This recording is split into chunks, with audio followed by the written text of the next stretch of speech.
Episode number 77 और बकिया हिस्सा। कश्ती वापस मोड़ी गई। दरिया पर बहती कश्ती वापस किनारे के साथ आकर लग गई। मालिक बेचैनी से कश्ती का इंतजार कर रहा था।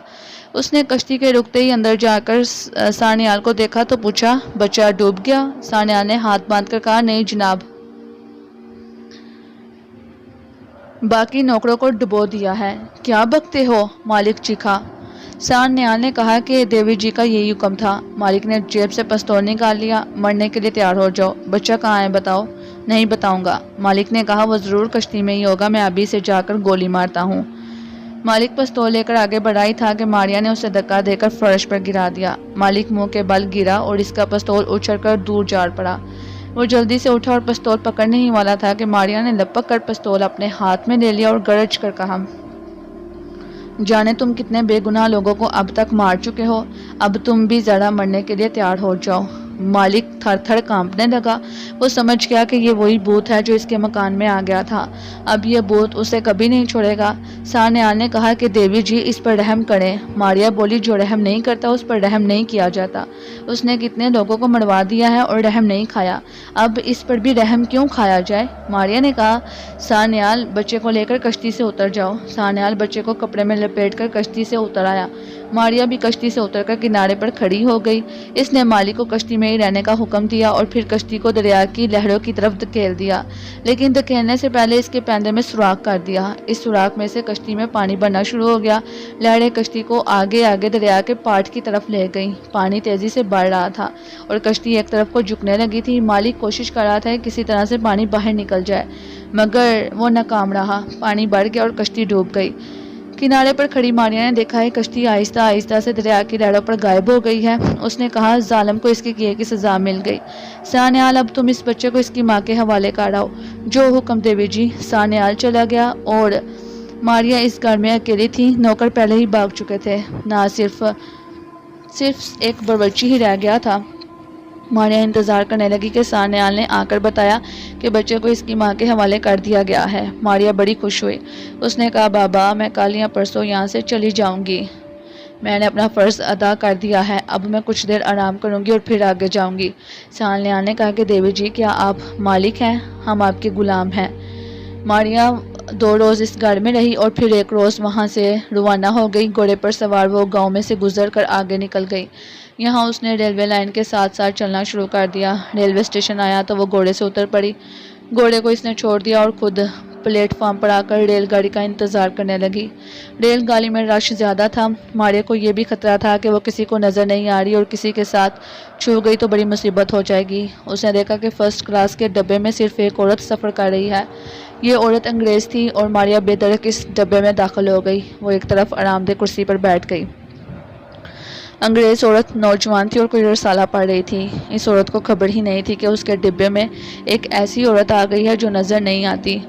थोड़ी देर बाद रेलगाड़ी कलकत्ते की तरफ रवाना हो गई। जंग का ज़माना था। रात को ब्लैक आउट होता था, लेकिन डिब्बे के शीशों के पर काले पर्दे चढ़ा दिए गए थे। इस वजह से डब्बे की मध्यम बत्ती जल रही थी। अंग्रेज़ औरत कुछ देर पढ़ती रही, फिर उसे नींद आने लगी। बस वो अपनी सीट पर लेटकर सोने की कोशिश करने लगी। मारिया को भी नींद आने लगी थी। वो भी दूसरी सीट पर लेटकर नींद का इंतज़ार करने लगी। रेलगाड़ी इस वक्त एक घने जंगल में से गुजर रही थी। अभी मारिया को लेटे ज़्यादा देर नहीं हुई थी कि खिड़की का शीशा एक छनाके की आवाज़ के साथ टूट गया और 2 नकाबपोश डाकू अंदर आ गए। उनके हाथों में पिस्तौल थे, आंखों पर नकाब थे। अंग्रेज़ औरत घबराकर उठ बैठी। उसने गाड़ी की जंजीर खींचने की कोशिश की, मगर एक डाकू ने उसके मुंह पर थप्पड़ मार दिया। खबरदार, अगर ज़रा भी हिली तो जितने रुपए, पैसे और जेवरात तुम्हारे पास हैं वो हमारे हवाले कर दो। दोनों डाकू टूटी फूटी अंग्रेज़ी ज़ुबान में बातें कर रहे थे। इनको कोई खबर नहीं थी कि उनके पास ही एक ग्याबी औरत मारिया बैठी उनकी एक एक हरकत को नोट कर रही है। अंग्रेज़ औरत बेचारी आखिर औरत थी, खौफ से कांपने लगी। झट उसने पर्स और अटैची केस में से पैसे निकालकर उनके आगे फेंक दिए। एक डाकू ने रौब से कहा कि जेवर कहाँ हैं तुम्हारे, वो भी दो। अंग्रेज़ औरत ने कहा, हम लोग जेवर नहीं पहना करते, ये अंगूठियाँ ले लो, और इसने अंगूठी उतार कर फेंक दी। दूसरे डाकू ने अटैची केस को उलट दिया। अंदर से एक डिब्बी गिरी। इसको खोला तो अंदर हीरे की अंगूठी थी। अंग्रेज़ औरत ने मिन्नत से कहा कि ये अंगूठी मेरी माँ की निशानी है, इसे मत छीनो मुझसे। खामोश, मैं तुम्हारे पाँव पड़ती हूँ, बकवास बंद करो। एक डाकू ने अंग्रेज औरत को जोर से धक्का दिया। बेचारी का सर लकड़ी की तपाई से लगा और खून बहने लगा। औरत ने सिसकियां भरनी शुरू कर दी और माथे पर रुमाल रख दिया। मारिया से अब ज़्यादा सब्र ना हो सका। इससे ज़्यादा वो इन संगदिल डाकुओं का जुल्म नहीं देख सकती थी। उसने सबसे पहला काम ये किया कि उठकर बड़े आराम से इस डाकू के पीछे आकर खड़ी हो गई जिसने अंग्रेज़ औरत को धक्का दिया था और वह जख्मी हो गई थी। डाकू को कोई खबर ना हुई। वो पिस्तौल ताने खड़ा था। गाड़ी कटाकट रात के अंधेरे को चीरती भागी जा रही थी। अंग्रेज औरत ने माथे पर रुमाल बांध लिया था, फिर भी उसमें से खून रस रहा था। दूसरा डाकू चोरी का माल बांधकर भागने की दौड़ में था। अचानक एक डाकू की गर्दन पर किसी ने जोर से हाथ रखा। वो मुंह के बल गिरा और इसका पिस्तौल पर जा गिरा। उसने जल्दी से पिस्तौल पकड़ लिया और उठकर अपने पीछे देखने लगा। उसे धक्का किसने दिया था, मगर ये कि पीछे तो कोई था नहीं। दूसरा डाकू भी हैरान हुआ कि ये धक्का देने वाला कौन था। क्या हुआ था? किसी ने धक्का दिया है, गर्दन पर बड़े जोर से हाथ मारा है। बकवास करते हो, डिब्बे में तो और कोई है नहीं। मुझे गर्दन पर किसी का हाथ लगा है। तुम्हारा दिमाग चल गया। चलो ये गठरी उठाओ और जंजीर खींच दो ताकि गाड़ी की रफ्तार हल्की हो तो हम बाहर छलांग लगाकर भाग जाएं। डाकू ने गठरी उठाई और वह जंजीर की तरफ बढ़ाई था कि मारिया ने बड़ी पुरअसरार और रौबदार आवाज़ बनाकर कहा, खबरदार, जंजीर को हाथ मत लगाना। दोनों डाकू और अंग्रेज औरत ने चौंक कर डब्बे में चारों तरफ देखा। ये आवाज़ कहाँ से आई थी, किसी की समझ में नहीं आया था।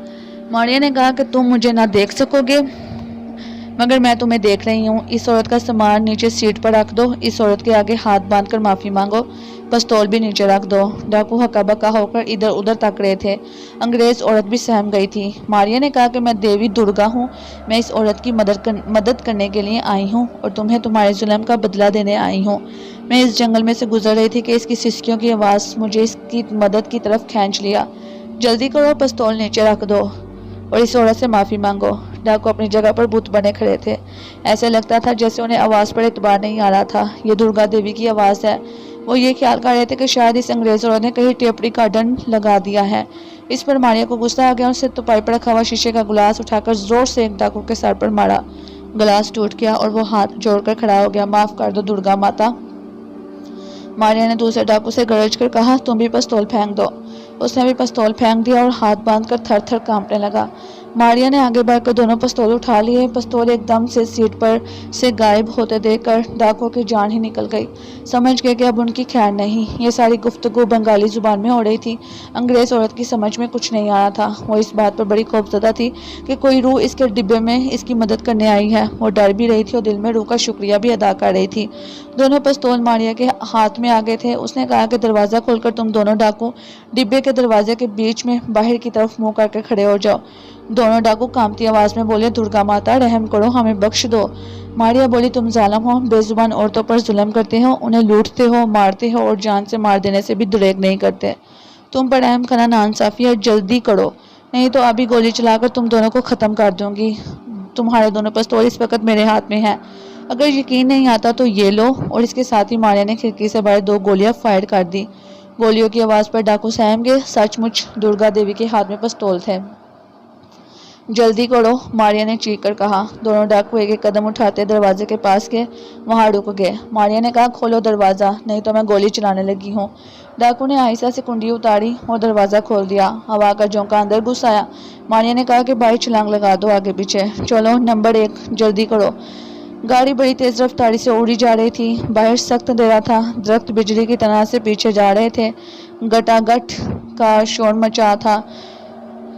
खुदा जाने इस वक्त गाड़ी किस दरिया से गुजर रही थी कि ऐसे जंगल में से गुजर रही थी जहाँ शेर और हाथी रहते थे। मारिया की आवाज़ पर एक डाकू ने आंखें बंद कर बड़ी छलांग लगा दी और इसके साथ ही दूसरा डाकू भी बाहर कूद गया।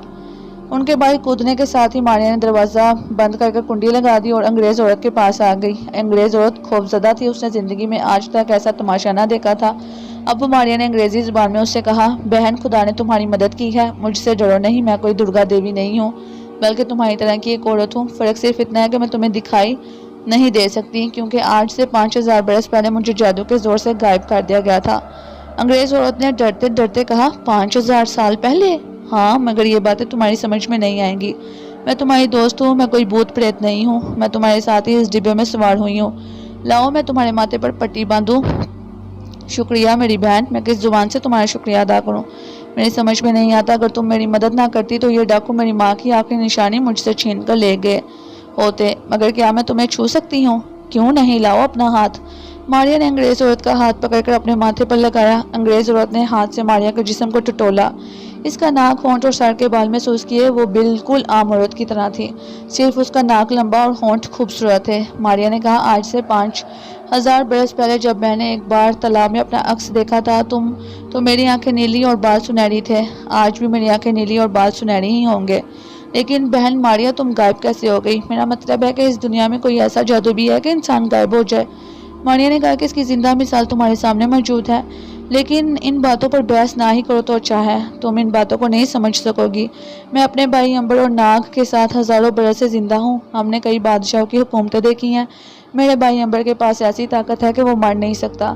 नाग असल में एक सांप है जो 1000 बरस तक सांप बनकर जिंदा रहने के बाद अब इंसान के रूप में आ गया है और जो चाहे शक्ल बदल सकता है।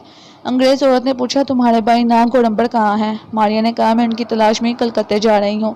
यकीन नहीं आता कि आज की साइंसी दुनिया में ऐसा भी हो सकता है कि एक आदमी मर न सके, एक आदमी रूप बदलकर सांप, शेर, हाथी बन जाए और एक औरत गायब हो जाए। मारिया बोली, इस औरत को जो तुम गायब हो जाती है तुम अपने पास महसूस कर रही हो, इसकी आवाज़ सुन रही हो, लेकिन उसे देख नहीं सकती। इस तरह से मेरे दूसरे भाइयों पर भी यकीन कर लो।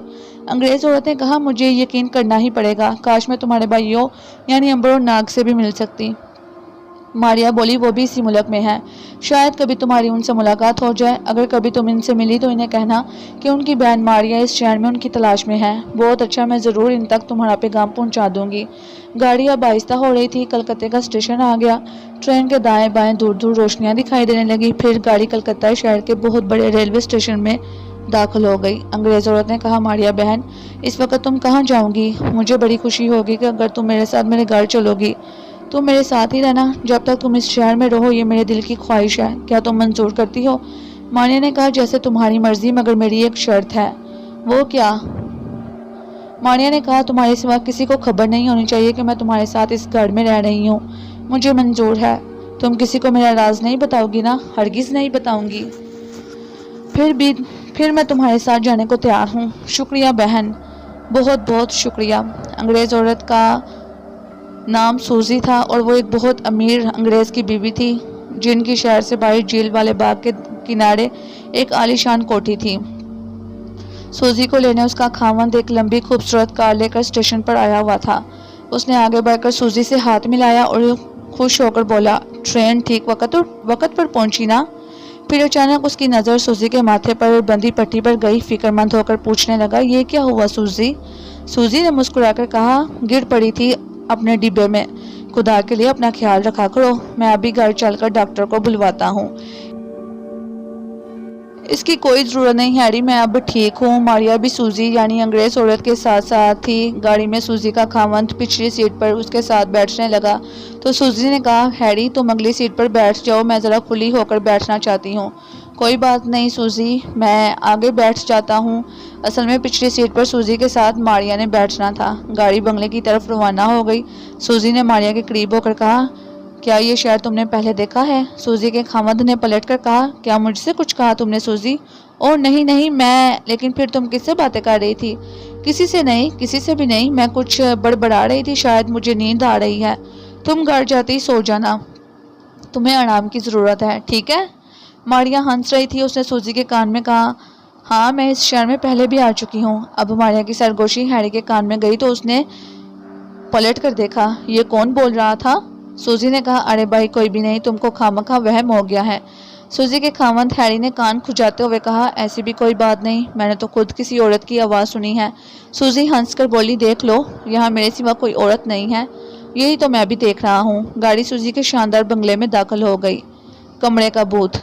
सूजी ने मारिया को बंगले के ऊपर वाला कमरा दे दिया। इस कमरे में कोई नहीं जाता था। यह स्टोर था, किसी को ऊपर जाने की ज़रूरत ही नहीं पड़ती थी। सूजी एक पुरानी टूटी हुई तपाई स्टोर में रखने के बहाने मारिया को साथ लेकर ऊपर आ गई थी। उसने मारिया से कहा, यह कमरा मैंने इसीलिए तुम्हारे लिए चुना है कि यहाँ कभी कोई नहीं आता। तुम बड़े सुकून से रह लोगी, तुम्हें कोई परेशान नहीं करेगा। मारिया ने कहा ठीक है, मैं यहाँ सुकून से रह लूँगी। सूजी ने कहा मैं खाना भी तुम्हें यहीं दे जाया करूँगी। मारिया बोली इसकी क्या ज़रूरत है, मैं खुद नीचे आकर किसी जगह बैठकर खाना खा लिया करूँगी। वैसे मैं बहुत कम खाना खाती हूँ। नहीं मारिया, खाना मैं तुम्हें खुद यहाँ पहुँचाया करूँगी, तुम बिल्कुल बेफिक्र हो, ये मेरा काम होगा। मारिया का कमरा छोटा सा था, खिड़की बाग की तरफ खुलती थी जहाँ दरख्त थे, एक झील थी। मारिया ने पलंग दुरुस्त किया, खिड़की के पास कुर्सी रख दी ताकि फुर्सत के वक्त बाग की सैर देख सके। सूजी नीचे जाग चुकी थी, ऊपर को वो खाना लेकर आ गई। मारिया उसे नजर नहीं आई थी। उसने कमरे में आते ही कहा मारिया तुम कहाँ हो। मारिया बोली मैं खिड़की के पास कुर्सी पर बैठी हूँ, बड़ा अच्छा नज़ारा है। सूजी ने खाना मेज पर रख दिया, खाना खा लो बहन मारिया। सूजी ये तकल्लुफ तुम ना ही करो तो अच्छा है। सूजी कहने लगी मारिया बहन अगर तुमने नीचे आकर हमारे साथ खाना शुरू किया तो बड़ी मुश्किल हो जाएगी, ये तो तुम जानती ही हो सकता है ये राज खुल जाए कि इस घर में एक ऐसी लड़की भी रहती है जो किसी को नजर नहीं आती। हाँ ये तो ठीक है। सूजी जाने लगी तो बोली आज मेरे खामंद की बहन और इसका खामंद हमारे यहाँ शाम की चाय पर आ रहे हैं। इनकी नई नई शादी हुई है, लड़के का नाम फिलिप है, इंजीनियर है और ज़रा तेज़ मिजाज का है। मेरा मतलब है शाम को तुम अपने कमरे में ही रहना, मैं खुद तुम्हें आकर चाय दे जाऊंगी। मारिया ने कहा तुम फिक्र ना करो सूजी बहन, मैं यहाँ से बाहर नहीं जाऊंगी और इसकी ज़रूरत भी क्या है। शाम की चाय पर सूजी के खामंद का छोटा बहनोई फिलिप आया नई नवेली दुल्हन के साथ। बड़ा तेज़ और शौक नौजवान था, हर एक से मजाक और शौकिया करने लगा, एक जगह टिककर बैठता ही नहीं था, अभी इस कमरे में तो कभी उस कमरे में। सूजी को यही फिक्र थी कि कहीं ये ऊपर वाले कमरे में ना चला जाए। फिर उसने सोचा कि भला इसको ऊपर स्टोर में जाने की क्या ज़रूरत है। चाय के दरमियान औरतें आपस में बातें करने लगी। सूजी बावर्ची खाने में समोसे वगैरह तैयार कर रही थी। फिलिप के जी में जाने क्या आई कि दूसरी मंजिल में आकर बालकोनी में खड़ा हो गया और बाग के दरख्तों को देखकर खुश होने लगा। फिर इसने स्टोर रूम को देखा कि इसमें ताला नहीं लगा। स्टोर रूम आंटी ने क्यों खुला रखा छोड़ा है। फिलिप ने दिल में ख्याल किया और दरवाजे को जरा सा धक्का दिया तो पट खुल गया। अंदर पलंग बड़े करीने से दीवार के साथ लगा था। एक आरामदेह कुर्सी खिड़की के आगे पड़ी थी। टोपाई पर गुलदान में ताज़ा फूल सजे थे। ये ताज़ा फूल यहाँ कौन रख गया। यह स्टोर रूम है कि ड्राइंग रूम है। फिलिप बड़ा हैरान हो रहा था कि स्टोर रूम को इतना सजाने बनाने की क्या ज़रूरत थी भला। मारिया इस वक्त आरामदेह कुर्सी पर बैठी थी और फिलिप को बड़े गौर से देख रही थी। सोच रही थी कि ये कम वक्त इधर कहाँ से आ गया। सूजी ठीक कहती थी कि फिलिप बड़ा तेज़ और चंचला लड़का है, इस कम वक्त को वापस चले जाना चाहिए। फिलिप अब खिड़की के आगे आ गया। मारिया कुर्सी पर इसके बिल्कुल करीब बैठी थी। उसे ये डर था कि कहीं वो कुर्सी पर बैठ ना जाए, क्योंकि अगर वो कुर्सी पर बैठता तो वो मारिया के ऊपर यानी इसकी गोद में बैठ जाता। अगर ऐसा हो जाए तो कितना मज़ा आए, फिलिप का क्या बुरा हाल हो। मारिया सोच भी रही थी और वो वहाँ से खिसक भी रही थी। आखिर वही हुआ। फिलिप ने सोचा कि ज़रा आरामदेह कुर्सी पर बैठकर बाग का तमाशा कर लें। अगर मारिया तेजी से ना उठती तो फिलिप उसकी गोद में बैठ गया था। फिर भी उठते उठते मारिया का पैर तपाई से टकरा गया और गुलदान नीचे गिर गया। अगर बात यहाँ तक की रहती तो फिक्र की कोई बात नहीं थी, लेकिन बात इससे आगे बढ़ गई थी। हुआ ये कि जो ही गुलदान तपाई पर से नीचे गिरा, मारिया ने इंसानी आदत के मुताबिक जल्दी से उसे फर्श पर से उठाकर तपाई पर रखा और इसमें गुलदस्ता फिर से सजा दिया। फिलिप ने जो देखा कि गुलदान पर जो तपाई पर से गिरा था अपने आप फर्श से उठकर तपाई पर आकर जम गया और फिर फर्श पर गुलदस्ता भी अपने आप उठकर गुलदान में चला गया, तो इसकी तो आंखें पथरा सी गई। ठठक कर पीछे हटा, कुछ घबरा सा गया। मारिया को भी अपनी ताकत का एहसास हो चुका था, मगर जो होना था वो हो गया। अब वो भी दिलचस्पी के साथ फिलिप को तक रही थी कि ये अब क्या करता है। फिलिप तेजी से मुड़ा और कमरे से बाहर निकल गया। नीचे जाती उसने शोर मचा दिया कि ऊपर वाले कमरे में भूत का बसेरा है।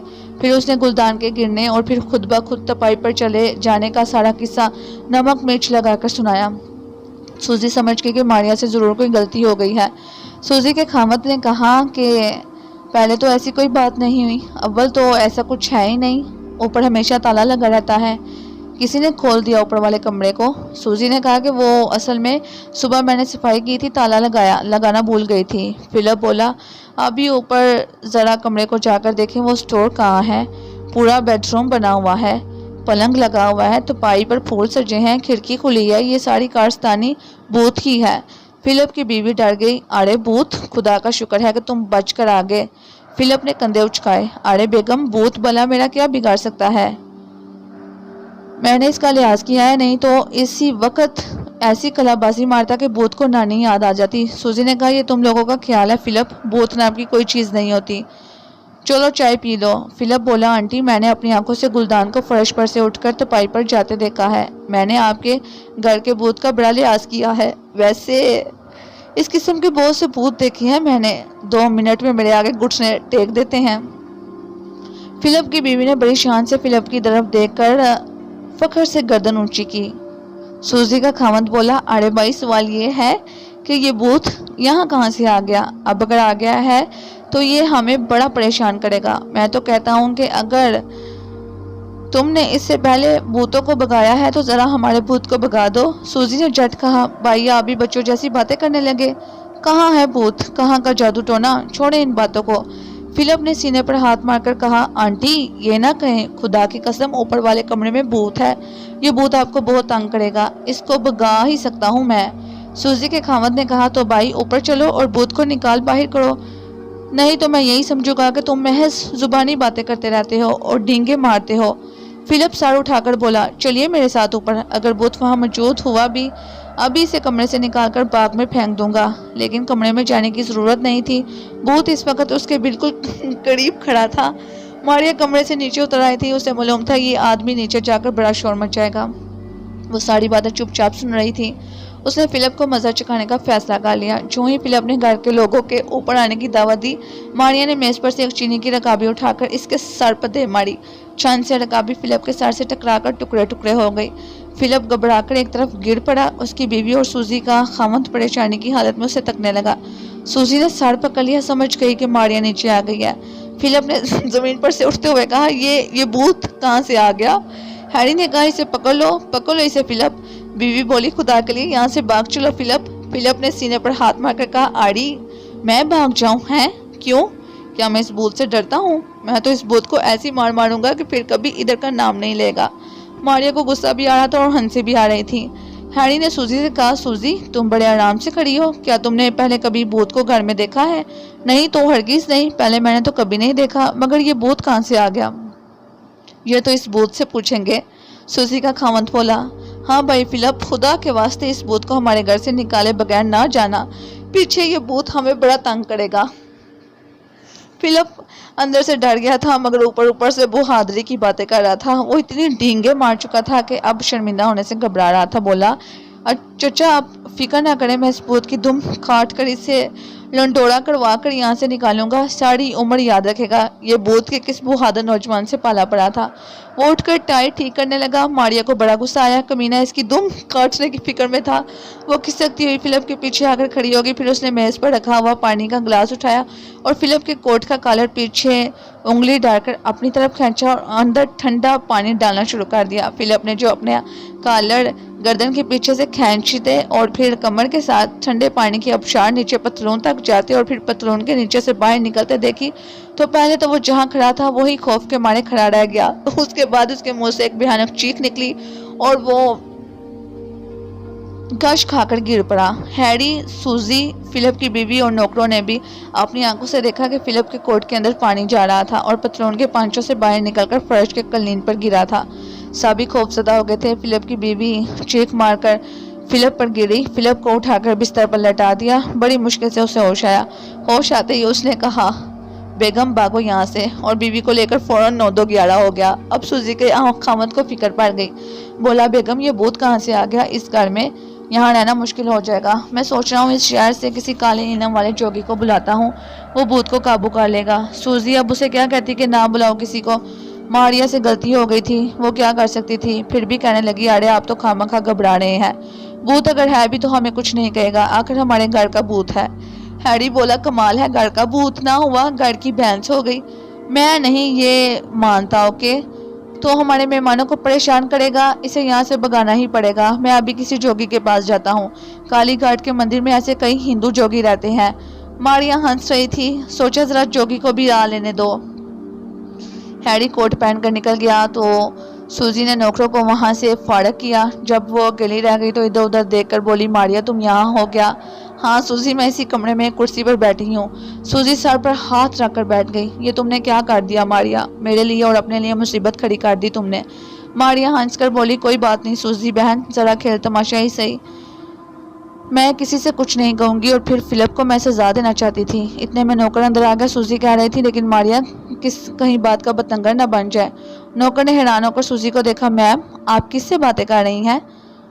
सूजी ने सर चटक कर कहा, किसी से नहीं, इस बूथ ने हम सबका दिमाग खराब कर दिया है। तुम जल्दी से बर्तन उठाकर भागो यहाँ से, नहीं तो बूथ तुम्हें भी पकड़ लेगा। नौकर हंसकर बोला, मैम साहब, हम लोग इंडियन हैं, हम खुद एक बूथ है।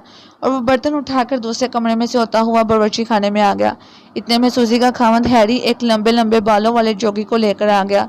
जोगी ने अंदर आते एक नारा लगाया, उछल उछल कर कमरे में एक चक्कर लगाया और छत की तरफ मुंह कर बोला, अरे बूथ, तू जहाँ कहीं भी है फौरन मेरे सामने आ जा, नहीं तो मैं तुम्हें चुबा कर खा जाऊंगा, जलाकर राख कर दूंगा, बसम काट डालूंगा। सूजी एक तरफ हटकर खड़ी हो गई और अजीब सी ड्रोनी शक्ल वाले जोगी को उछलते कूदते देखने लगी।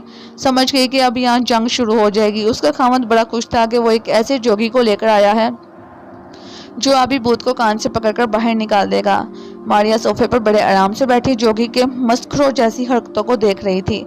जोगी कमरे के बीच में कलीन पर आलती पालती मारकर बैठ गया और ऊंची आवाज में मंत्र पढ़ने लगा। मारिया ने उसे गौर से देखा। जोगी की आंखें बंद थी और वो बड़ी अजीब किस्म की हरकतें कर रहा था। कभी सर के ऊपर ले जाता, कभी जोर से झटकता, कभी मुंह में उंगली डालकर गू गू की आवाज निकालता, कभी सर को दाएं बाएं घुमाने लगता। उसके लंबे लंबे गंदे बाल हवा में खुल जाते। हैरी उसे बड़ी दिलचस्पी से देख रहा था। सूजी इस वक्त उसका इंतजार कर रही थी कि मारिया कब हमला करती है। मारिया सोफे पर से उठी। कोने में मोमबत्ती और माचिस रखी थी। मारिया ने चुपके से माचिस उठा ली, जोगी के पीछे आकर खड़ी हो गई। फिर उसने माचिस जलाई और जोगी के बालों को सुलगा दिया। जोगी के एक तरफ के बालों की लिट को आग लग गई। वो तड़प कर उठा और सर पर हाथ मारकर आग बुझाने लगा और पानी पानी का शोर मचाने लगा। मारिया की बेइख्तियार हंसी निकल गई। हैरी चौंका, ये तो औरत की आवाज है। जोगी ने कहा, ये भूतनी है, अभी मैं इसकी खबर लेता हूँ। और वो जोर जोर से मंत्र पढ़ने लगा। सूजी खामोश थी, क्या कहती क्या करती, सब कुछ जानती थी मगर किसी से कुछ कह नहीं सकती थी। मारिया ने अब ऐसा किया कि बावर्ची खाने में गई। वहां चूल्हे के पास तवा रखा था, उसकी स्याही अपने हाथों पर मली और फिर चुपके से जोगी के सामने आकर खड़ी हो गई। वो मंत्र पढ़ रहा था बड़े जोरों शोर से। उसकी आंखें बंद थी। बड़ा अच्छा मौका था। मारिया ने हाथ बढ़ाकर जल्दी से तवे की सारी कालक उसके मुंह पर मार दी। शू शू शू। जोगी हड़बड़ाकर पीछे हट गया। हैरी और सूजी को बेइख्तियार हंसी आ गई क्योंकि जोगी का सारा मुंह काला हो गया था। वो बार बार पुकार रहा था, अभी भूतनी को जलाकर भस्म करता हूँ, अभी इसकी खबर लेता हूँ। शू शू शू। वो मंत्र पढ़ के शू शू करने लग गया। मारिया ने अब के पानी से बड़ा हुआ जग उठाकर जोगी के सर पर उलट दिया। वो पानी में शराबुर हो गया। भूतनी, मेरे काबू में आ जा, नहीं तो मैं जादू कर कर तुम्हें जलाकर राख काट दूंगा। मारिया ने अब के खाली शीशे का जग जोगी के सर पर दाएं से मारकर तोड़ दिया। बस अब जोगी के पांव उखड़ गए। उसने अपनी पटारी उठाई और वहां से ऐसा भागा कि पीछे मुड़कर भी ना देखा। कोठी नंबर 12।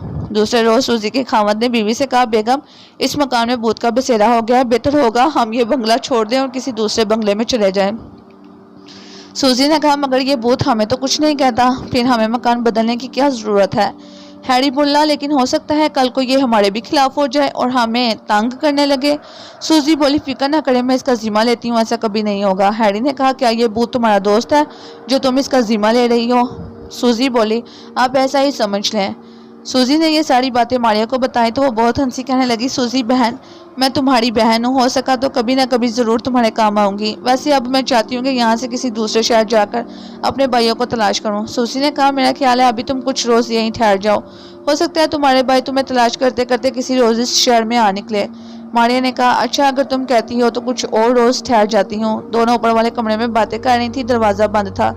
इत्तेफाक से सूजी के खामद का उधर से गुजर हुआ तो इसने अपनी बीवी की आवाज़ सुनी। हैरान हुआ कि वो अंदर किससे बातें कर रही है।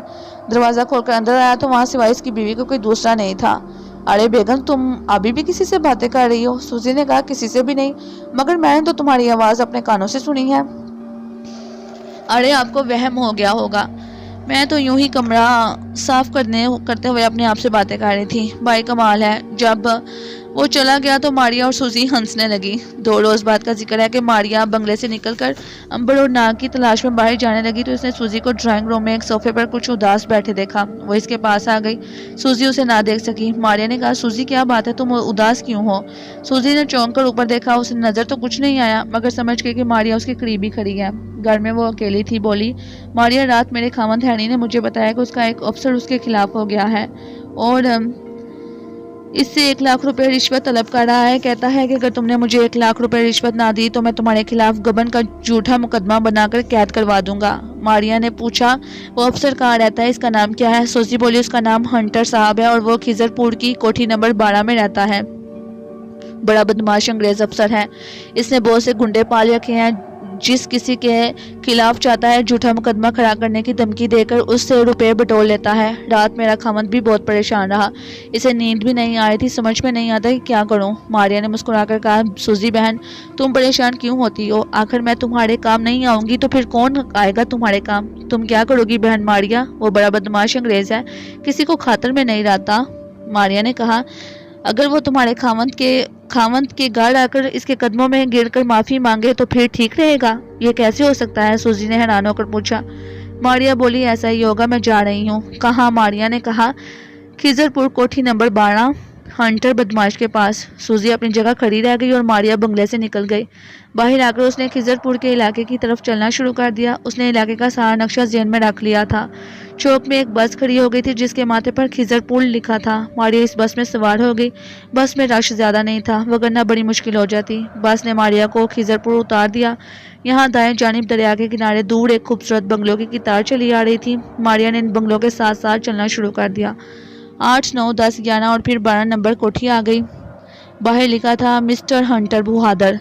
मारिया ने सर हिलाया और दिल में कहा, इस बदमाश हंटर साहब को तो ऐसे हंटर लगाऊंगी कि फिर किसी शरीफ आदमी को तंग नहीं कर सकेगा। कोठी का लॉन बड़ा खुला था। फूल खिल रहे थे। एक कुत्ता जोर जोर से भौंकने लगा।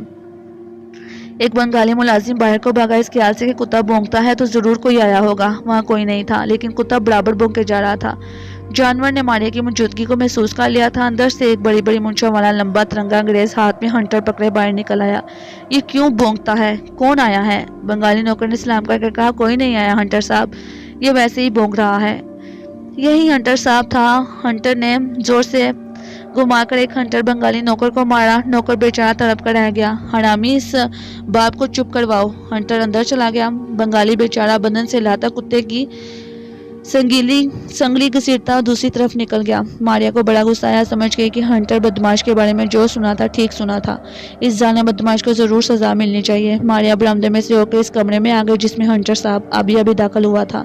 अंदर क्या देखती है कि वही मूंछों वाला बदमाश हंटर एक आरामदेह कुर्सी पर बैठा है। सामने 2 बदमाश बैठे हैं और वो इन्हें कह रहा था, इस बदबकत हैरी को जाकर कह दो कि अगर कल उसने 1 लाख रुपए अदा न किए तो ना सिर्फ इस पर गबन का मुकदमा होगा बल्कि इसकी बीवी सूजी को भी अगवा कर लिया जाएगा। बदमाशों ने सर हिलाकर कहा, अभी जाकर उसे कह देते हैं सर। हंटर ने कहा, और इस लाखपति बेवा औरत दुर्गावती के घर जाकर उसे भी कह दो कि परसों अगर उसने 50,000 की रकम अदा न की तो इसके इकलौते बेटे को कत्ल कर दिया जाएगा। जो हुक्म साहब। दोनों बदमाश सर झुकाकर बाहर निकल गए। मारिया नहीं चाहती थी कि अभी वो जाए। चुनाचा वो दरवाजे में ही खड़ी हो गई। जब दोनों बदमाश वहां से गुजरने लगे तो मारिया ने करीब ही मेज पर रखा हुआ गुलदान उठाकर जोर से एक बदमाश के सर पर दे मारा। वो चकरा कर गिरा। दूसरा इसकी तरफ लपका तो मारिया ने उसकी गर्दन पर ऐसा हाथ मारा कि वो भी बेहोश होकर गिर पड़ा। हंटर ने यह वारदात देखी तो इसकी तरफ भागा। वो ये समझा कि इन दोनों की आपस में लड़ाई हो गई है। करीब आकर हंटर लहराकर दारा, हराम खोड़ो, हर वक्त आपस में लड़ाई झगड़ा करते रहते हो। एक बदमाश तो बिल्कुल बेहोश था। दूसरे के सर से खून बह रहा था। हाथ जोड़कर बोला, सरकार, मैंने इसको कुछ नहीं कहा था। इसने मेरे सर पर गुलदान दे मारा मगर समझ में नहीं आता कि ये कैसे बेहोश हो गया। मैंने तो इसे कुछ कहा भी नहीं था। हंटर ने कुछ परेशान होकर इर्द गिर्द देखा, फिर उसे गाली देकर बोला, हरामजादे, बकवास करता है, तूने ही इसे मारा है। इतने में दूसरा बदमाश भी होश में आ गया। उसने बड़ी मुश्किल से बताया कि किसी ने उसकी गर्दन पर बड़े जोरों का हाथ मारा था। हंटर साहब ने कहा, जरूर उसने ये काम किया है, अब मुकर रहा है। इसके साथ ही हंटर ने दूसरे बदमाश को हंटर मारने शुरू कर दिए। जलील कमीने, मैं आज ही तेरी गर्दन उतार कर दरिया में फेंक देता हूँ। मेरा काम करने की बजाय तुम एक दूसरे के खून के प्यासे हो जाते हो। दूसरा बदमाश चीख चीख कर कह रहा था, भगवान की कसम साहब, मैंने इसे हाथ तक नहीं लगाया, मैं बेगुनाह हूँ। तो फिर इसकी गर्दन पर तेरे बाप ने मुक्का मारा था। अब मारिया ने दूसरी मेज पर रखा हुआ शीशे का एक जग उठा लिया। जग उसके हाथ में आते ही गायब हो गया। हंटर दोनों बदमाशों को बुरा भला कह रहा था। मारिया उसके पीछे आ गई। उसने बड़े आराम से जग हंटर के सर पर दे मारा। एक छिनाका हुआ जग हंटर के सर पर टूट गया था।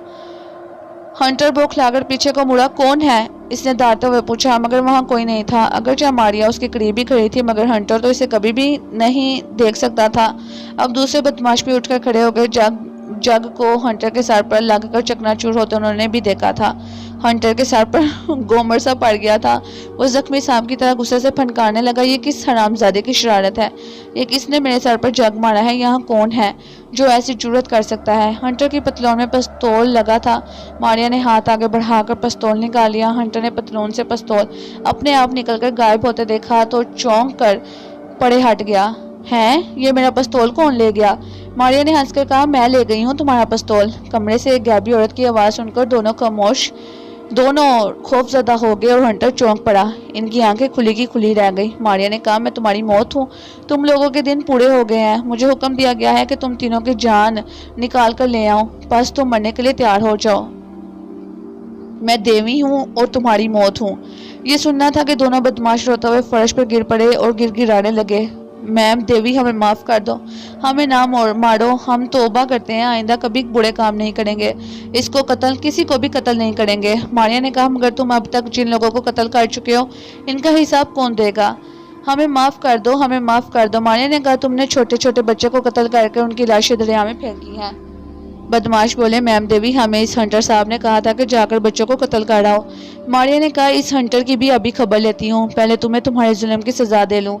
और इसके साथ ही मारिया ने 2 फायर किए और दोनों बदमाश फर्श पर गिरकर तड़पने लगे। हंटर ने जो ये खूनी खेल देखा तो घबरा गया। एकदम से जो भागा तो दरवाजे से बाहर निकलकर दूसरे कमरे की सीढ़ियाँ चढ़कर ऊपर वाली मंजिल पर जाकर एक अलमारी के पीछे बने हुए खुफिया तहखाने में छुप गया। मारिया भला उसे कब छोड़ने वाली थी? फौरन उसके पीछे भागी। दूसरे कमरे में आई तो देखा एक सीढ़ी गोल चक्कर खाती ऊपर चले गई है। वो भी ऊपर आ गई। यहाँ एक कमरा था जिसमें दीवार के साथ एक अलमारी थी। कमरा बिल्कुल खाली था। बदमाश हंटर वहाँ कहीं नहीं था। सोचने लगी, जरूर वो बदमाश किसी जगह छुप गया है, लेकिन कहाँ छुपा होगा? मारिया ने छठी हिस्से से काम लेकर कमरे की तलाशी लेनी शुरू कर दी। बहुत जल्द उसे महसूस हुआ कि अलमारी के पीछे से किसी इंसान की बू आ रही है। उसने अलमारी खोली। अंदर कपड़े लटके हुए थे। अलमारी बंद करने ही लगी थी कि उसकी निगाह कपड़ों के पीछे से नजर आती एक हुक पर पड़ी। मारिया ने उसे अपनी तरफ खींचा तो एक खुफिया दरवाजा खुल गया। मारिया ने दरवाजे में से झांक कर अंदर देखा। ये छोटा सा दरवाजा था। अंदर एक तंग कमरा था जिसकी छत बहुत नीची थी। वहाँ एक कुर्सी रखी थी जिस पर हंटर बैठा अपने दूसरे पिस्तौल में गोलियां भर रहा था। मारिया ने अंदर जाना मुनासिब ख्याल न किया, क्योंकि इस तरह से वो गोली लगने से जख्मी हो सकती थी। उसने आवाज़ देकर कहा, बदमाश हंटर, अपने आप इस तहखाने से बाहर आ जाओ, नहीं तो मैं गोली चलाकर तुम्हारा सर उड़ा दूंगी। तुम मेरे निशाने की जद में हो। हंटर घबराकर कुर्सी के पीछे हो गया। तुम कौन हो? क्या तुम कोई बदरूह हो? हाँ, तुम यही समझ रहे हो कि मैं एक बदरूह हूँ और तुम्हारी जान कब्ज करने आई हूँ। लेकिन मैंने किया क्या है? तुमने बहुत कुछ किया है। अपने गिरेमान में झांक कर देखो। अब तुम्हारी लाश इस तहखाने में गलती सरती रहेगी, क्योंकि मैं तुम्हें हलाक करने के बाद अलमारी का दरवाजा बंद कर दूंगी। कोई तुम्हारी लाश नहीं देखेगा। हंटर अब परेशान होकर कहने लगा, तुम चाहती क्या हो? मैं वही करूंगा। मारिया ने कहा कि तुमने सूजी के खामद हैरी को धमकी दी थी कि मुझे 1 लाख रुपया दो, नहीं तो तुम्हारे खिलाफ मुकदमा करूंगा और तुम्हारी बीवी को गवाह कर लूंगा। हंटर ने कहा, हाँ, मैंने ऐसा ही किया था। मारिया ने कहा, तो पहली बात तो यह है कि उसी वक्त 1 लाख रुपया बाहर निकाल कर मेरे हवाले कर दो, ताकि मैं वो सूजी को जाकर दूं। फिर मैं सोचूंगी तुम्हारे साथ क्या शुरू करूं। हंटर ने परेशानी से कहा, लेकिन मेरे पास इतने रुपए कहाँ से आ गए? क्या तुमने कभी ये सोचा है कि जिनसे तुम रुपया तलब करते हो उनके पास कहाँ से आते हैं रुपये? अगर तुम दूसरों का ख्याल नहीं करते तो तुम्हारा ख्याल क्यों किया जाए? मैं तुम्हें सिर्फ 10 मिनट की मोहलत देती हूँ। बाहर निकलकर मुझे 1 लाख रुपया दो, ताकि मैं सूजी को जाकर दूं। हंटर ने सर मारकर कहा, मेरे पास इतनी रकम नहीं है, मैं इतने रुपए कहाँ से लाऊं? बकवास बंद करो जलील कुत्ते, तुमने क्या समझ रखा है? मैं कौन हूँ? क्या तुम समझते हो कि मुझसे बचकर चले जाओगे?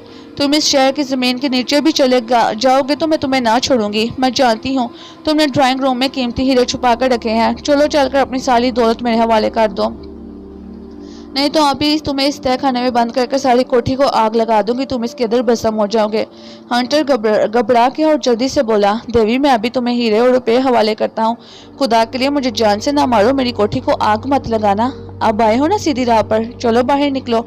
हंटर तहखाने से निकलकर नीचे ड्राइंग रूम में आ गया। यहाँ उसने खुफिया जगह से एक बक्स निकाला जिसमें हीरे जवाहरात रखे थे। इसी बक्स के दूसरे खाने में कोई 6-7 लाख रुपए के करेंसी नोट पड़े थे। उसने कांपते हाथों से ये बॉक्स मेज पर रखते हुए कहा, ऐ देवी, मेरी सारी दौलत हाजिर है। मारिया ने कड़क कर कहा, बकवास बंद करो, ये तुम्हारी दौलत नहीं बल्कि दूसरे लोगों की लूटी हुई है। ड्राइंग रूम में दोनों बदमाशों की लाशों के पास कोठी के नौकर खड़े आपस में चैमगोइयां कर रहे थे कि इनको किसने कत्ल किया है। जब हंटर खामोशी से डरा सहमा ऊपर से उतरकर कमरे में आया तो इसे देखकर दोनों नौकर वहां से रफू चक्कर हो गए थे। मारिया ने कहा कि अब फर्श पर दोजाना होकर बैठ जाओ। हंटर बदमाश समझ गया कि देवी उसे भी हलाक करने वाली है। रोते हुए बोला कि खुदा के लिए मुझे ना मारो। मारिया ने कहा कि तुमने जब दूसरों के बच्चों को कत्ल करवाया था तो इस वक्त तुम्हारे दिल में रहम नहीं आया था। तुम अभी इन बदमाशों को कह रहे थे कि फलां बेवा से जाकर कह दो कि अगर तुमने रकम ना दी तो इसके बच्चे को हलाक कर दिया जाएगा। क्या इस वक्त तुम्हारे दिल में रहम नहीं आया था? फिर तुम पर रहम किस लिए किया जाए? अगर तुम्हें जिंदा छोड़ा गया तो तुम फिर अपना घिनौना कारोबार शुरू कर दोगे, बल्कि अब तो तुम दूसरों से इंतकाम लोगे और अपनी सारी लूटी हुई दौलत दोबारा पैदा करने की कोशिश करोगे, चाहे इसके लिए तुम्हें दूसरे के बच्चों को कत्ल ही क्यों ना करना पड़े। तुम एक खूनी और बेरहम संगदिल कातिल हो। तुम पर रहम करना गरीब लोगों पर जुल्म करना है, इसलिए फौरन दोजाना होकर बैठ जाओ, नहीं तो मैं इसी जगह खड़े खड़े तुम्हें गोली मारकर हलाक कर दूंगा। हंटर के पसीने छूट गए, लेकिन मकार भी बहुत था। सोचा कि मरने वाला तो हूँ, क्यों ना बदरू पर भी गोलियां चला दूं। झटपट पिस्तौल से फायरिंग शुरू कर दी। ये मारिया की खुशकिस्मती की थी कि गोलियां उसके करीब से निकल गई और इसे कोई गोली ना लगी, वगरना ये तो सीधी अगले जहां को गई थी। अब उसने देना की और पिस्तौल पहले ही मारिया के हाथ में थी। उसने बेदर पे 6 फायर किए और हंटर गोलियां खाकर रक्स करने लगा। कभी उछलता, कभी कूदता और कभी फिर उछल पड़ता। आखिरी गोली के साथ ही वो गैंडे की तरह से दम से फर्श पर गिर पड़ा और उसके ऊपर जाकर मारिया ने कहा कि जालिम को इसके जुल्म की सजा मिल गई। और पिस्तौल में जो बाकी 2-3 गोलियां रह गई थी, मारिया ने वो भी बदमाश हंटर को मार दी। जालिम और कातिल को इसकी सजा देने के बाद मारिया ने हीरे जवाहरात और नोटों से बड़ा बक्स उठाया और बंगले में आ गई। यहाँ हंटर के नौकर परेशान हैरान खड़े थे कि अंदर से फायरिंग की आवाज़ कैसे आई थी। एक तरफ हंटर की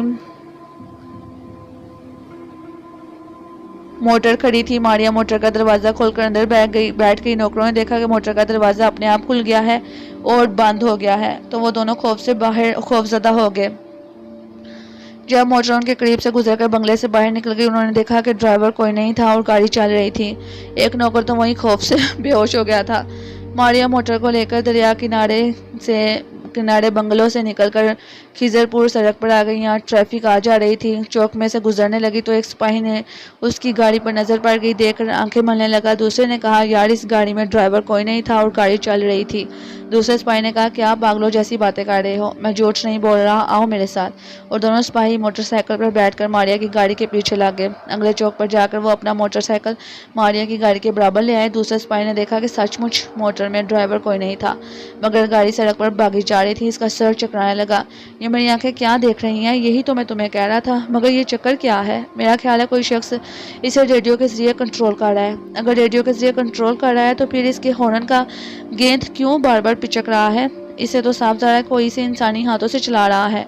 इतने में चौक में सुरख बत्ती का निशान बढ़ाया। मारिया ने कार रोक ली। दोनों सिपाही मोटरसाइकिल लेकर मारिया के कार के बिल्कुल साथ आकर लगे और झुक कर अंदर देखने लगे। मारिया जरा नीचे हो गई। एक सिपाही ने हाथ फैलाकर ड्राइवर की सीट को टटोल कर देखना चाहा तो इसका हाथ मारिया की गर्दन से टकराया।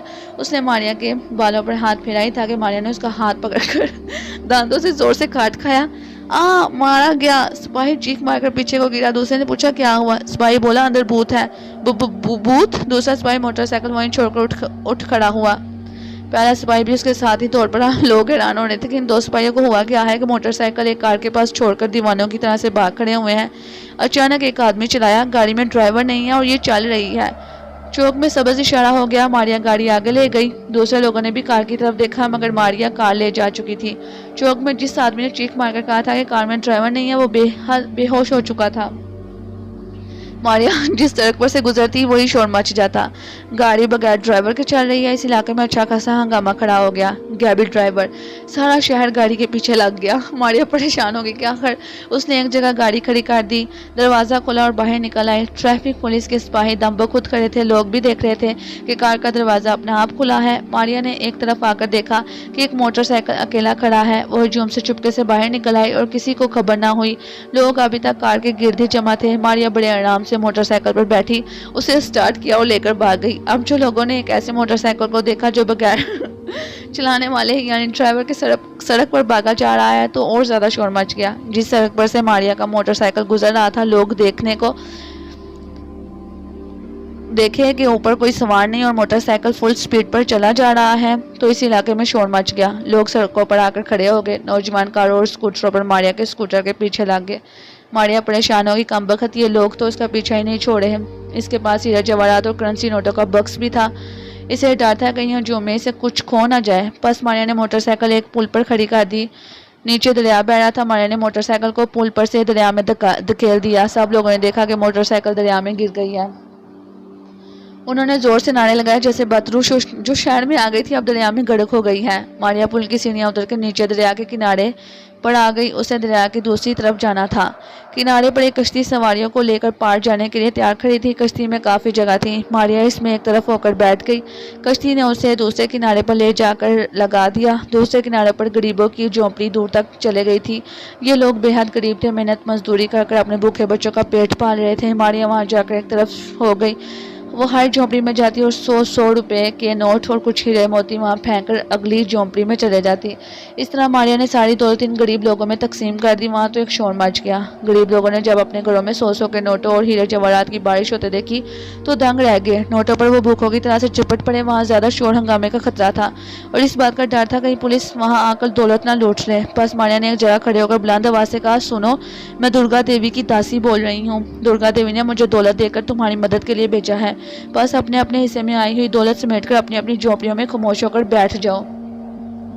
अगर तुम लोगों ने शोर मचाया तो दुर्गा देवी तुम्हारी सारी दौलत ले लेगी। इसलिए खामोश होकर अपने काम पर चले जाओ। खबरदार कोई शोर ना डाले, ना किसी को बताए कि झोपड़ी में दुर्गा मैया ने दौलत डाली है। अगर किसी ने ऐसा किया तो इसकी सारी दौलत फिर से वापस चले जाएगी। मारिया की आवाज़ सुनकर सारे गरीब लोग हाथ बांधकर खड़े हो गए और श्लोक पढ़ने लगे। उन्होंने सर झुका दिया और कहा कि दुर्गा मैया से कह दो कि हम किसी को नहीं बताएंगे। शाबाश, अब मैं जा रही हूँ। मारिया वहां से चल पड़ी। गरीब लोग पीछे से नारा लगाते रहे। मारिया सीढ़ियां चढ़कर दोबारा पुल पर आई। यहाँ वो फुटपाथ पर से होकर रवाना हो गई। जिस जगह उसने मोटरसाइकिल दरिया में फेंका था वहां अभी तक लोग खड़े आपस में बातें कर रहे थे। कुछ पुलिस वाले भी वहां मौजूद थे और कापी में कुछ लिख रहे थे। मारिया पुल में से उतरकर बाएं जानिब काली घाट की तरफ रवाना हो गई। अब इसे सूजी का बंगला दूर से दिखाई देने लगा। दरिया आगे से होकर फिर सामने आ गया था। मारिया जब सूजी के बंगले में दाखिल हुई तो दोपहर हो चुकी थी। सूजी खाने की मेज पर खाना लगा रही थी। उसका खामन दोपहर का खाना घर पर ही खाया करता है। वो बस आने ही वाला था। मारिया कमरे में दाखिल हो गई मगर सूजी को पता ना चला। फिर जब सूजी ने एक जगह से कुर्सी अपने आप हटकर दूसरी जगह जाती देखी तो बेताब होकर बोली, मारिया तुम आ गई? हाँ सूजी, मारिया की आवाज़ आई। सूजी ने जल्दी से पूछा, हंटर का क्या हुआ? क्या वो मिला? मारिया ने कहा, सब ठीक हो गया। अब वो कभी तुम्हें या तुम्हारे बच्चों को, तुम्हारे बच्चों के बच्चों को भी तंग नहीं करेगा। क्या मतलब? सूजी ने कदरे तशवीश से पूछा। मारिया ने कहा, मैंने हंटर बदमाश और इसके दोनों बदमाश साथियों को हला कर दिया है। वो इसी काबिल थे। सूजी सोफे पर गिर पड़ी। ये तुमने क्या कर दिया मारिया बहन? क्यों परेशान होती हो? इल्ज़ाम तुम लोगों पर नहीं आएगा इसके कत्ल का? और फिर मैंने तुम्हारे लिए नहीं बल्कि दूसरे बेगुनाह लोगों की जान बचाने के लिए ऐसा किया है। वो आज एक बेवा के बच्चे को कत्ल करने वाला था। सूजी खामोश बैठी मारिया की आवाज़ सुन रही थी और इस कुर्सी की तरफ देख रही थी जो इसके दाएं जानिब रखी थी और जिसके बारे में उसे यकीन था कि मारिया इस कुर्सी पर बैठी है। मारिया ने कहा, मैंने इसकी सारी दौलत निकालकर दरिया पर गरीबों में तकसीम कर दी। लेकिन मारिया, ये हो सकता है हम पर भी कोई इल्ज़ाम वगैरह? मारिया ने कहा, ऐसा हो ही नहीं सकता। तुम्हारा इस कत्ल से कोई ताल्लुक नहीं है। फिर वहाँ बंगले के नौकरों को मालूम हो गया था कोई बूथ वहाँ आकर हंटर पर गोलियां मारकर गया है। अभी वो बातें कर रहे थे कि सूजी का खामन घबराया हुआ अंदर दाखिल हुआ। उसकी घबराहट में खुशी का पहलू भी था। सूजी, सूजी, कुछ सुना तुमने? क्या? सूजी ने झूठ मूठ हैरानी से पूछा। हंटर और इसके साथी को कत्ल कर दिया गया है। किसने कत्ल किया है? लोग कहते हैं किसी भूत ने आकर उन्हें गोली मार दी। खुदा जाने असल किस्सा क्या है। मेरे तो ख्याल में हंटर और इसके बदमाश साथी जिन लोगों को हमारी तरह तंग किया करते थे उनमें से किसी ने आकर कत्ल कर दिया, लेकिन वहाँ कातिल का कुछ सबूत नहीं था। किसी ने किसी गैर आदमी को बंगले में जाते या निकलते नहीं देखा। नौकर कहते हैं कि गैराज में एक मोटर कार अपने आप बगैर ड्राइवर के चल पड़ी। खुदा जाने असल किस्सा क्या है। सूजी ने कहा, अच्छा चलो, अच्छा हुआ बदमाश अपने अंजाम को पहुंचा। उसने हमारे लिए तो एक खौफनाक मुसीबत खड़ी कर दी थी। ज़रा सोचो, हम 1,00,000 रुपया कहाँ से लाते हैं। हाँ भाई, ये तो कमाल हो गया। मालूम होता है भूत को हमसे बड़ी हमदर्दी थी। मारिया पास ही कुर्सी पर बैठी थी, वो ज़रा सा मुस्कुराई। सूजी भी कुर्सी की तरफ देखकर ज़रा सा मुस्कुराई, जैसे वो मारिया को दिखा रही हो। अच्छा चलो, अब खाना खा लो। हाँ, अब तो इत्मीनान से खाना खाएंगे।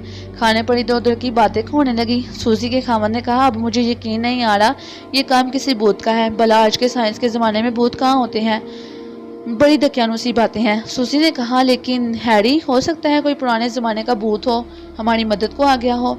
हैरी हंस पड़ा। भला ऐसा भी कभी हुआ है। भूत कहाँ इस दुनिया में होते हैं, ये सब इंसान का वहम होता है। ज़रा पानी तो देना। सूजी हाथ आगे बढ़ाकर पानी का जग उठाने ही वाली थी कि मारिया को शरारत सूझी। उसने सूजी का हाथ पहुंचने से पहले जग उठा लिया और इसे हैरी की तरफ बढ़ा दिया।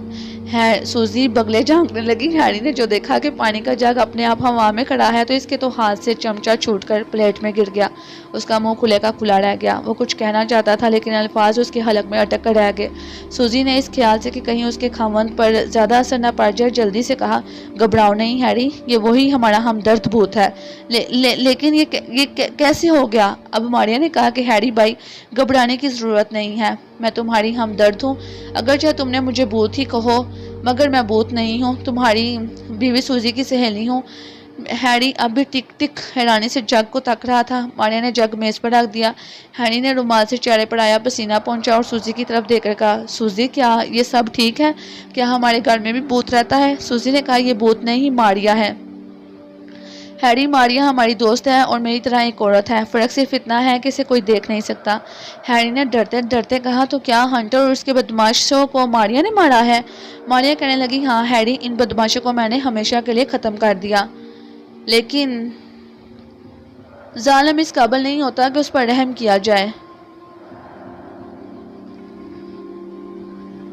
वो जालिम इसी काबिल थे कि उन्हें ख़त्म कर दिया जाए ताकि लोग उनके जुल्म से बच जाएं। मैंने जो किया इसे तुम मुझ पर छोड़ दो। सूजी बोली, अब इन बातों को भूल जाओ हैरी और खाना खाओ। आओ मारिया, तुम भी हमारे साथ बैठ जाओ। इसके बाद खाने पर सूजी ने अपने खामन को सारी कहानी सुना डाली। किस तरह से रेलगाड़ी में डाका पड़ा, डाकू इसे लूटकर मारना चाहते थे, फिर किस तरह से मारिया ने डाकुओं से उसे बचाया। तुमने रेलवे स्टेशन पर जो मेरे माथे पर निशान देखा था वो एक डाकू ने मुझे गिराया था। हैरी बोला, अब हमें मारिया के राज को राज ही रखना होगा। किसी को कानो कान खबर नहीं होनी चाहिए कि हमारे घर में एक ऐसी औरत छुपी हुई है जो किसी को नजर नहीं आती। सूजी बोली, हमें क्या जरूरत है किसी को बताने की। भला, हैरी ने कहा, यह मैं इसलिए कह रहा हूँ कि शहर में ये खबर बड़ी गर्म है कि एक भूत शहर में घूम फिर रहा है जिसने हंटर और उसके साथियों को हलाक कर दिया है। मारिया ने कहा, फिक्र ना करो हैरी भाई, मैं कल या परसों यहाँ से चली जाऊंगी, क्योंकि अब मैं अपने भाइयों को किसी दूसरे शहर में जाकर तलाश करना चाहती हूँ। अगले दिन सुबह सुबह एक पुलिस इंस्पेक्टर हैरी के बंगले पर आ गया। सूजी और हैरी परेशान से हो गए, मगर उन्होंने अपनी परेशानी ज़ाहिर न होने दी। इंस्पेक्टर ने कहा कि वो हंटर के सिलसिले में आपसे कुछ पूछताछ करना चाहते थे। मारिया भी इंस्पेक्टर की आवाज़ सुनकर नीचे आ गई। इंस्पेक्टर के साथ 2 पुलिस के सिपाही थे। इधर उधर की बातों के बाद इंस्पेक्टर ने हैरी से पूछा, क्या हंटर साहब की आपके साथ कोई दुश्मनी थी? जी नहीं, वो हमारे दफ्तर में ऑफिसर था।